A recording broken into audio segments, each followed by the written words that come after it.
Hi, it's me again. Welcome to my June diary entry. Take 2. I did it one time and I was yapping for far too long, so this is the sped up, shorter, faster version of my thought collection. Which is an interesting contrast because this month of June was all about being slowed down, comfortable, comforting, lazy, sometimes heavy, deeper thoughts. So a slow month. That's why I picked and recorded all these slow clips. But now I gotta speed up with my diary entry because I only have 10 minutes. So the biggest part of this month and that my diary entry will be about is the book by Damon. You Are a Global Citizen, a guided journal for the culturally curious. That's me, I thought. I really enjoy Damon's channel and then his newsletter, so I wanted to read more, and so I had to get the book.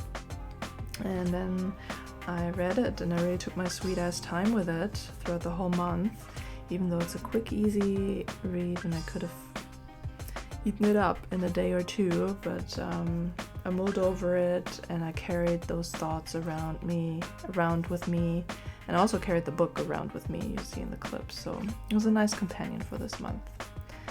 And then while I was reading it, I jotted down some notes on these loose papers, so good luck to future me in the next couple minutes trying to decipher what I wrote and what I meant.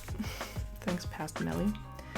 Alright, let's just get started here. First note says, I thought all my thoughts had been provoked before, but the conciseness and the opposite perspective are my mirror. I think I mean the different perspective being that Damon is a North European, an American person moving to Europe, while I am a European person who has moved to North America, to Canada. And I think we're seeking similar things, different culture, language, people, different perspective on the world, and a good starting point for other travels. So I feel connected in that way. I also definitely feel a Libra connection between us. That's why I enjoy his channel. I really enjoy when something is created with beauty, aesthetics, and really thoughtful, detail-oriented creation.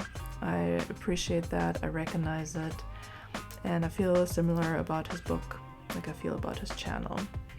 I see how deliberate and how considered it all is, from the font to the chapter design and all that, so really enjoy that.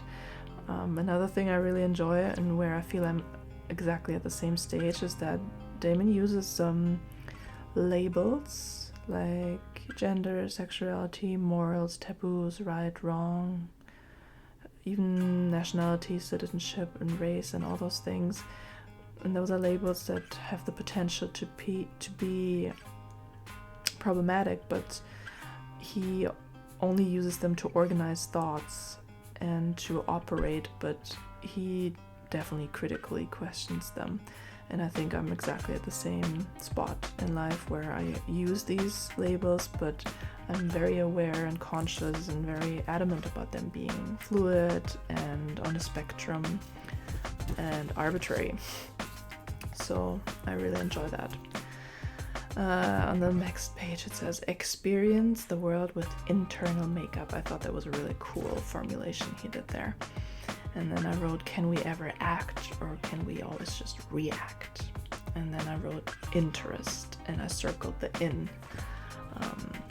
Interest is a very, very important category in my personal life. Without interest, I cannot live. Next little note says, education is there to expose, challenge, and criticize.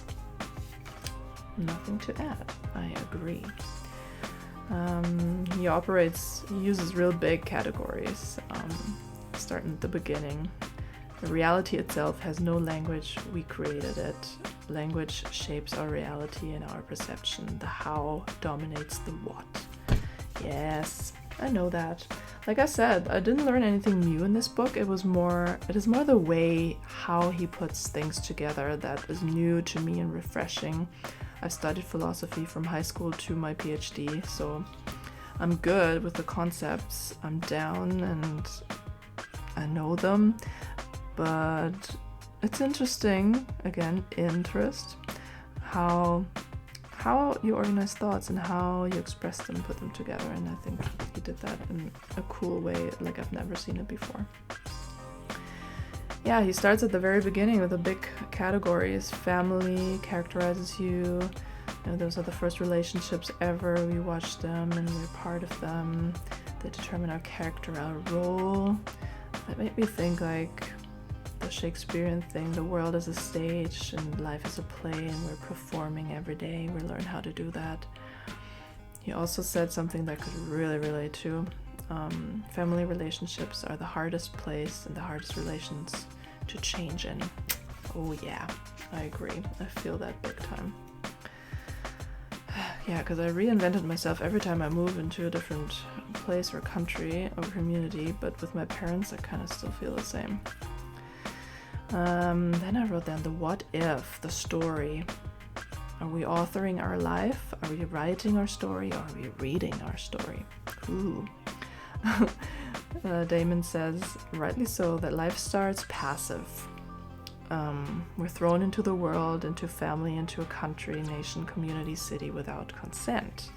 But then at some point we can actually decide about life. I relate to that big time too, and I feel like my first decision was made when I was 10 years old, when I decided to become a vegetarian. And when I was 20, I decided to leave my home country, and when I was almost 30, I decided to start riding motorcycles, and those 3 decisions have really, really shaped me and my life, and I feel like those 3 decisions are probably externally triggered, but they mostly come from somewhere deep inside me. And then I wrote down, we are just earthlings. Once we leave the planet, we will start sticking together, hopefully, maybe. And then all those earthy categories are no longer problematic and a source of conflicts for us, because we gotta stick together against the aliens or whatever is out there. I also appreciate that he put the stress not on happiness, but on those bigger, more important, deeper feelings of feeling alive, feeling fulfilled, feeling interest. That's much more important than just being happy. So yeah, I like the categories, the chapters, the systematic approach, how he organized his own thoughts. And then I said I enjoy the order and being guided along like this. It's a guidebook. I love it. I really like also, what did I write here? Oh yeah, the big categories, time and place. Hello, Immanuel Kant. They influence what and how we live, etc. They determine wrong or right. At different times and different places, different things are wrong or right. And it shows how arbitrary is. Everything's fucking arbitrary. I really also like the contrast he opened up between control, how much we can control, and how much is context. 100%. Really an awesome contrast. To me, it's a contrast that makes everything very humanizing. These categories humanize us. Yeah, and the opposite of that would be, that's where my thoughts go, because I studied cultural and literary animal studies, CLAS.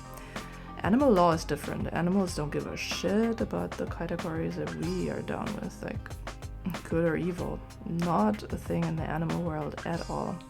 It's all biological. Also, on another note, animals really don't give a fuck about national borders, these invisible lines we draw on maps that have nothing to do with reality. And I always enjoyed reading these research reports when scientists were like, well, we studied these animals, but we couldn't study them once they started walking over the border to another country. Then they're no longer in our field of responsibility. And I always thought it was so silly and so human. But yeah, that's how we roll. Categories.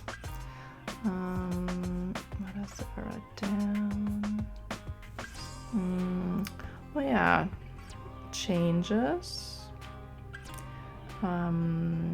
meaning making, yeah, how everything is arbitrary, all those categories.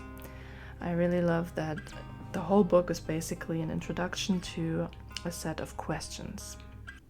I really enjoy that. I think questions are amazing as guides and much better than any instructions or how-to guides. Questions are wonderful because they direct us inside ourselves, and they provoke connection when you ask other people, and conversation and connection. So love his choice of basically having 3/4 of the book as questions. Amazing. Really good questions too, nothing superficial. Or sometimes they look superficial, but they, as a whole, they really make you go deep, and that is super cool. Body and mind. Oh, I also wrote down travel could be considered a story, but living everyday life is just narration and plot. The difference between story and plot and narration. Maybe for me as a writer, that's very important. I wrote down social media sharpened and messed up our identities at the same time. What do you think about that? Another formulation he used that I really liked was American dream versus global reality. Ooh, that's a good one. Very good. Just that as a header could be such a good essay, such a good conversation with someone. Another contrast he opened up between things that are variable and things that are constant. To think about that in our own lives. Amazing. The external factors. Oh yeah, I made a little graph here. So there's external factors, let's say country, culture, community, your city. And you internalize them, or we all internalize them, and they shape how we are on the inside as a person. But then again, we express ourselves, so it goes from external to internal to expression. So it's a lot of digesting going on of things. Things start on the inside, start on the outside, go through us, and then go out of us again. Mumble jumble. Alright, what's on the back of this? Oh, I like the chapter about love and friendship and connection, and how even though this book is about travel, it's about getting to know ourselves. And he wrote this little thing, Damon D, you've got a friend in me. That's something I really enjoy about Damon as well. You can tell he has a cool relationship with himself. Or he has a relationship with himself. Even that, a lot of people don't have that. They don't know themselves. I think traveling alone and having interactions and connections really shapes you and forms you into like a fully fledged person who knows what they like and dislike and want and not want, what they're curious about, what they're sure of. That's amazing. So it's self-centered, but in a good way. I also really like that he said love has a lot to do with imagination. Oh, I can relate to that hard. Okay, now the only downside, the only critique I have. Damon D. There's spelling mistakes in this book. You should have hired me as a proofreader and also as a translator. I would have loved to translate this book. That would be such a fun translation job for me. All right, that was my reading diary. I think also I want to mention that I got the book from the library, and the person who had it on loan before me, I see their little slip here they left a little slip in the book, and it's listing the books that they borrowed. So they had this book, Global Citizen, but they also had a book on French verbs. And I think Damon would really love that because he's a French teacher and passionate about French verbs. French activity, doing things in French, doing it French with the verbs. So yeah, I kept that in there as a bookmark for me, and I will return the book and leave it in there so that the next person who has it after me can also think about that and maybe also find his YouTube channel. I wonder if people find the book and then get onto his YouTube channel, or if most people know his YouTube channel and that's when they get the book. So yeah, for me it was YouTube first and then book. Alright, talked much too long once again, but I'm not gonna record a third take. I'm just gonna stretch out the video and make it even slower. Yeah, because I really learned how to slow down in June of 2024.